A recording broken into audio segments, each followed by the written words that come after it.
L'ouverture commerciale et diplomatique du Japon en 1868 a révélé aux artistes occidentaux une esthétique radicalement différente de celle qui leur était enseignée depuis des siècles, le modèle antique qui régnait depuis la Renaissance.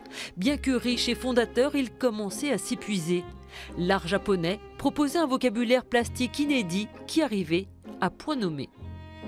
Les artistes japonais s'intéressaient à quelque chose de beaucoup plus proche, je dirais, des futurs impressionnistes et post-impressionnistes. Ils s'intéressaient à la vie quotidienne, ils s'intéressaient à la nature et ils proposaient une manière de présenter les images, de peindre, de dessiner, radicalement différente de ce que connaissaient les artistes occidentaux. C'est d'abord dans le quotidien que l'on voit l'engouement pour l'art japonais.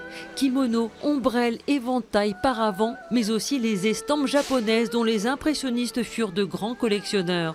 Autant de détails qui apparaissent sur les toiles. Et puis c'est la conception même du tableau qui a évolué. Dans l'art japonais, il n'y a pas de modelé, les formes sont travaillées en aplat.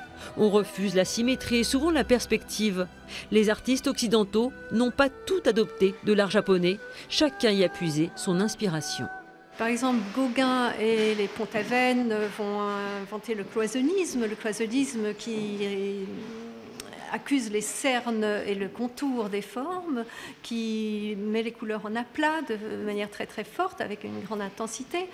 Monet, au contraire, ne s'intéresse pas du tout à l'aplat, mais on tire la leçon d'un art où vraiment l'homme se confond dans une nature toute puissante, où l'homme disparaît véritablement, et aussi dans un travail sur la planéité du tableau, où il affirme petit à petit les deux dimensions du tableau. Il renonce au paysage vu en perspective et petit à petit son attention bascule sur la surface de son étang de Giverny. Cette exposition nous démontre comment le japonisme, véritable choc culturel, a révolutionné l'art occidental à la fin du 19e siècle en permettant de dépasser la réinterprétation des styles anciens.